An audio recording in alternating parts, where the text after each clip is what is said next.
Hello and very welcome everyone to this session of the current affairs. Today we are going to learn the current affairs of 28th of May 2024. So let's start and see that what are the things we can learn from this day and what are the things we can update into our notes and our general knowledge updates. So before we start, these are the topics I got covered for you. So I have got some international news, some national news, some banking and finance news for you. After that, I've got some science and technology news, sports news, appointments and resignations. And at last, I'll summarize all these topics for all of you that what we have discussed in this session and what we can add into our general knowledge notebooks. Before we start, the images used in our slide deck are for educational purpose only. We respect the intellectual property rights of the original creators and owners of these images. If you are the owner of any of the images used in this deck and have any concerns or issues, please contact us at sathi@iitk.ac.in and we shall remove the images. So the first news that we have today is Alamai Halina named as the PM of Chad. So Chad has witnessed a significant transition in leadership with Mahamat Idris Deby sworn in as the new president. So basically, when we are talking about Alamai Halina, he has been named as the new PM of Chad and in the leadership with Mehmet Idris Deby and in sworn in as the new president. So recently, a lot of development has all over the world. Like if you go to Mexico, we have got the first female president, Claudia Sheinbaum. Kais Saeed is the second term president of Tunisia. Starmer has been appointed as the Prime Minister of UK. He's from Labour's party. Sheikh Hasina has been appointed at the Prime Minister post. PM Modi has been appointed at the post of Prime Minister for the third time, and a second person in India who got this position for the second time after Mr. Jawaharlal Nehru. And all these developments, and now the Alamai Helena has named as the new PM of Chad, and who is the president? So president is Mohamed Idris Deby, sworn in as the new president.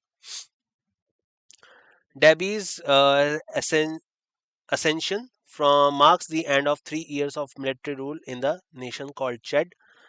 Chad is an oil rich but impoverished country in the north central Africa. So you will find this particular thing to prevail in Africa, that they are particularly rich in the different type of minerals and sources, but still these countries have very poor state currently, and that is because they have a different type of militancy and particular type of sanctions being improvised, and also because that particularly some countries are taking care of the crude oil industries in the world. The new leadership is expected to bring changes to the nation's governance.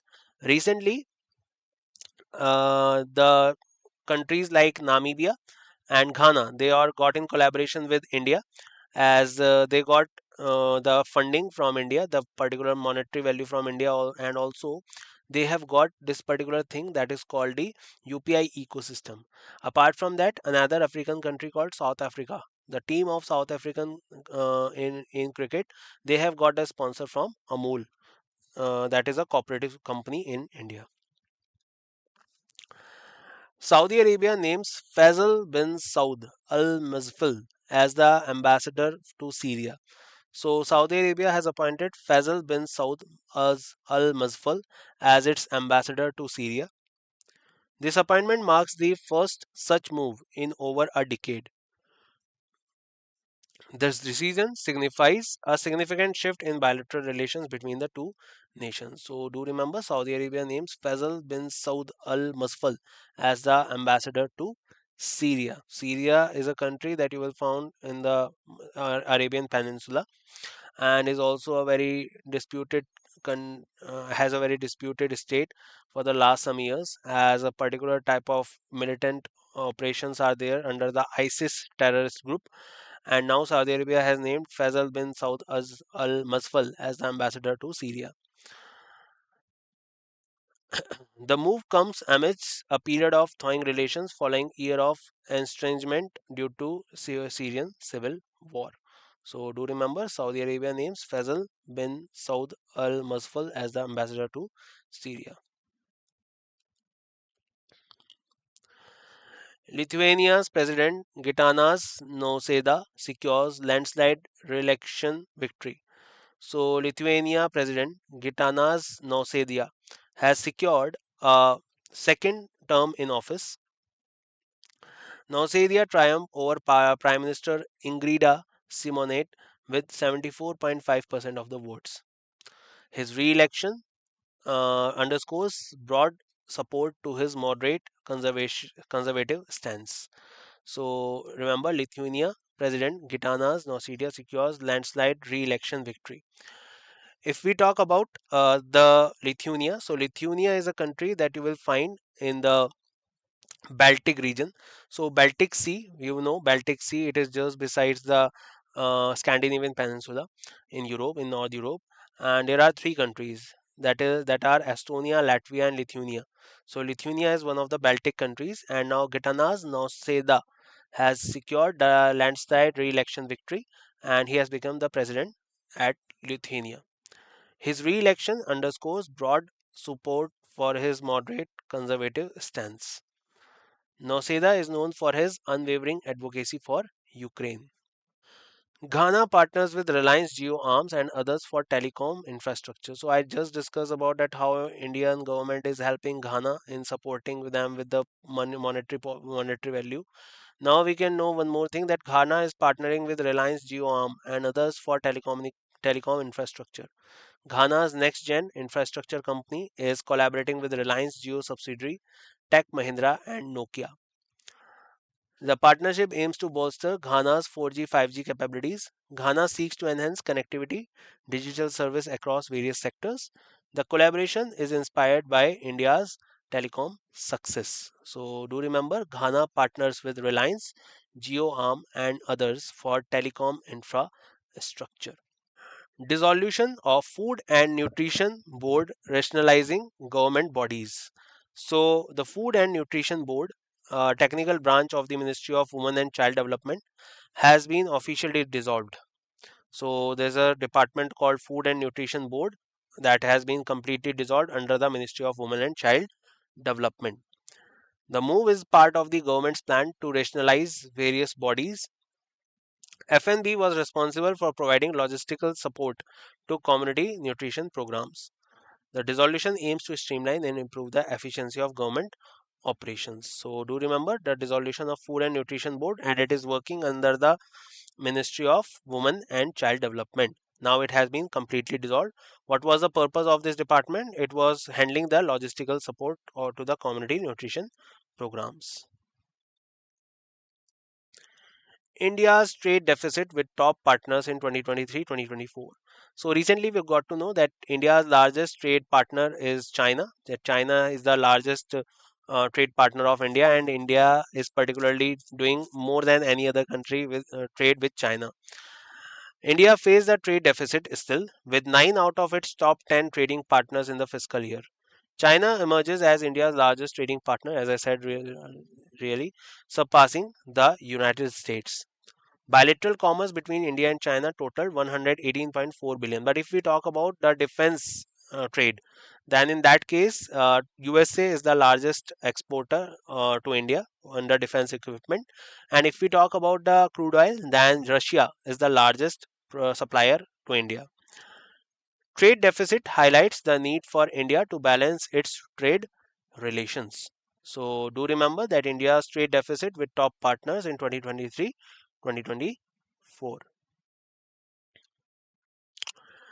Government receives 3,662 crore dividend from LIC. So, Government of India has the largest shareholder in Life Insurance Corporation will receive a dividend of rupees 3,662 crore. LIC also has, particularly if we talk about LIC, so LIC has recently raised its stake in the Bank of Maharashtra and also in the private firm that is IDFC. And if we talk about the dividend of government in different type of banks, recently the information of RBI was also there that RBI dividend to the government is around 1.36 lakh crore, and the government has received 3,662 crore dividend from LIC. LIC declared interim dividend of rupees 6 per share LIC reported a net profit of rupees 13,782 crore for the quarter ending March 31, 2024. This marks 4.5% increase compared to the same period last year. South African regulator fines SBI's South Africa branch. So, the Prudential Authority of the South African Reserve Bank has fined the State Bank of India South Africa branch 10 million rand, that is 4.5 crore. First of all, remember rand. Rand is a currency of South Africa. So, Prudential Authority of South African Reserve Bank has fined the State Bank of India's branch in South Africa. The penalties for non-compliance with the certain provisions of the Financial Intelligence Center Act 38 of 2001 FIC Act. So there are, as we have the Regulation Act of RBI 1949. So same particular acts will be there in South Africa. So as SBI has a branch in South Africa, but it is found that SBI is not following some norms of their particular act. So for that purpose, a particular penalty of 10 million rand, that is 4.5 crore rupees, has been put on India, on SBI. The penalty includes immediately payable portion of 5.50 million rand, with which has already been paid. A suspended amount of 4.5 million rand is contingent on compliance within 6 months. So basically, the amount of 5.50 million rand has been paid, but the rest amount is particularly depends upon the compliance within 36 months, so it can be adjustable. So remember, South African regulators fine SBI South African branch. RBI conducts massive liquidity infusion through variable rate repo auctions. So Reserve Bank of India, highest regulatory body of banking, has conducted variable rate repo auction for rupees 1.25 trillion. This move addresses the prevailing liquidity deficit in the banking system.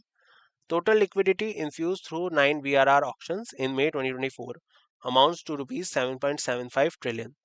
RBI proactive measures aim to stabilize the financial system.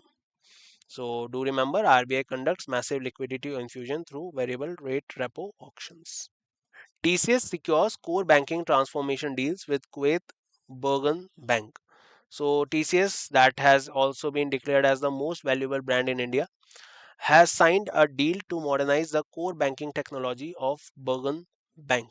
So now particularly they are taking care of all the type of technological software things of the Bergen Bank, that is a Kuwait's Bergen Bank. Kuwait is a particular country that you will find in the Middle East region.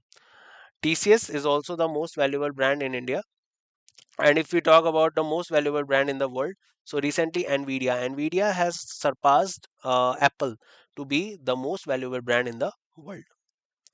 Bergen Bank is leading commercial bank in Kuwait. TCS banks will be deployed to consolidate multiple legacy applications into a contemporary universal banking solution. Transformation aims to enhance innovation and customer relationship. So remember, TCS has secured a core banking transformation deal with Kuwait's Bergen Bank. GAIL India Limited commissions India's first green hydrogen plant. So GAIL India Limited has commissioned its first green hydrogen plant. The GAIL is the Gas Authority India Limited. Last year, Gas Authority of India Limited, that is GAIL, they have also secured one new technology, that is transferring of oil into the ship vessels in the sea areas or the sea phase. That means from one ship to another. So that is GAIL becomes the first company to do so in the world. The plant is located in Vijaypur, Madhya Pradesh. This marks GAIL's entry into the new and alternative energy sources. The milestone is significant for India's energy sector. So do remember, GAIL India Limited, India's first green hydrogen plant, is being built in Vijaypur, Madhya Pradesh. Nepalese climber Purnima Shrestha conquers Mount Everest thrice in single season. So we just talked about a particular lady from India who particularly conquered Mount Everest at the older age of 53, and now a Nepalese climber Purnima Shrestha conquers Mount Everest thrice in a single season. So that means particular, there is a time period to ascend the Mount Everest, that is after April. And during this season, during this time, this season, she has become the Nepalese climber who has particularly climbed Mount Everest 3 times in a single season. So she's also a photojournalist, submitted the peak on 12th May, 19th May, and 25th of May. This extraordinary accomplishment highlights her exceptional climbing skills.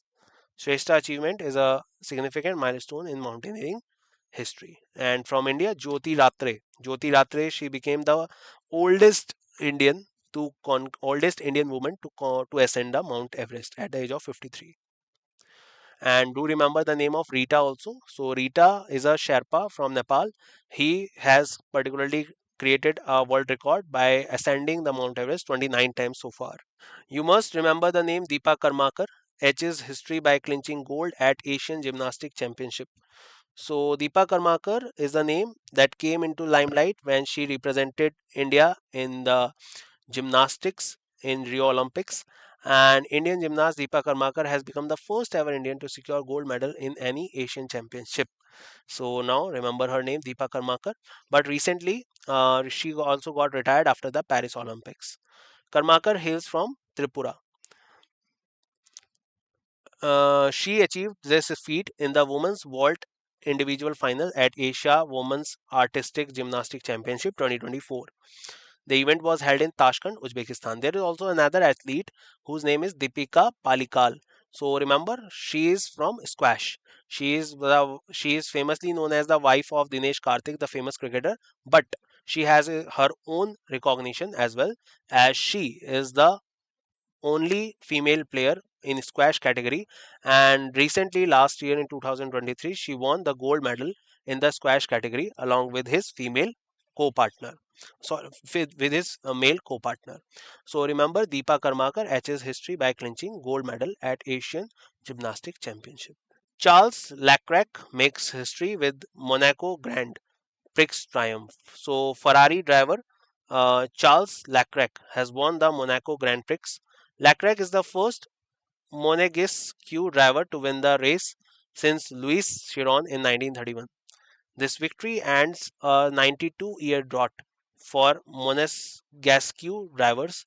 Leclerc triumphs is a significant achievement in his racing career. So remember Charles Leclerc, and he made history with Monaco Grand Prix triumph. Jetha Ahir elected as NAFED chairman. So Sahara BJP MLA Jetha Ahir has been elected uncontested as the chairman of National Agriculture Cooperative Marketing Federation of India, that is NAFED. Ahir has previously served as the deputy speaker of the Gujarat Assembly. He secured the support of the sitting Rajkot MP Mohan Kundaria.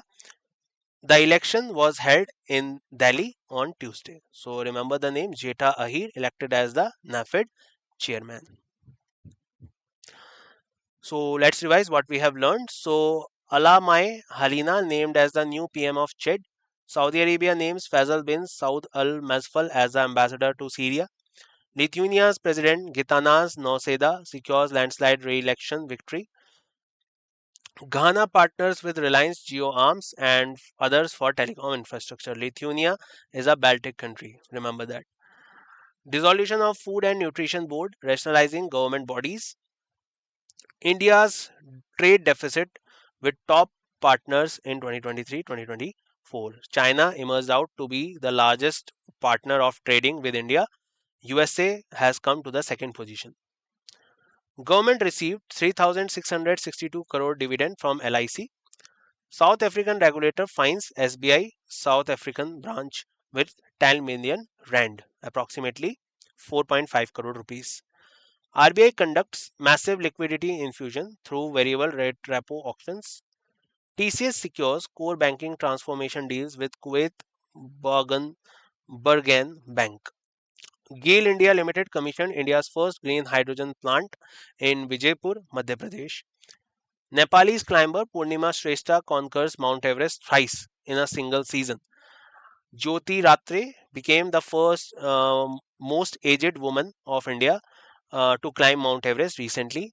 And a Sherpa from Nepal that was named Rita, he particularly climbed Mount Everest 29 times so far and has created a world record. Deepa Karmakar etches history by clinching gold at Asian Gymnastic Championship. Charles Leclerc marks history with Monaco Grand Prix triumph. Jetha Ahir elected as NAFED chairman. And that's it in this session, guys. I hope you gained a lot of knowledge and your notes are updated with your current affairs. And I hope you enjoyed the session as well. So I will meet you once again in next session, in which we will talk more about some more current affairs, some more knowledgeable facts, and we will talk more with interlinked knowledge with the previous current affairs and the current things, and also in terms of general knowledge. So I will meet you once again in next session. Till then, bye bye. Take care, everyone, and see you soon.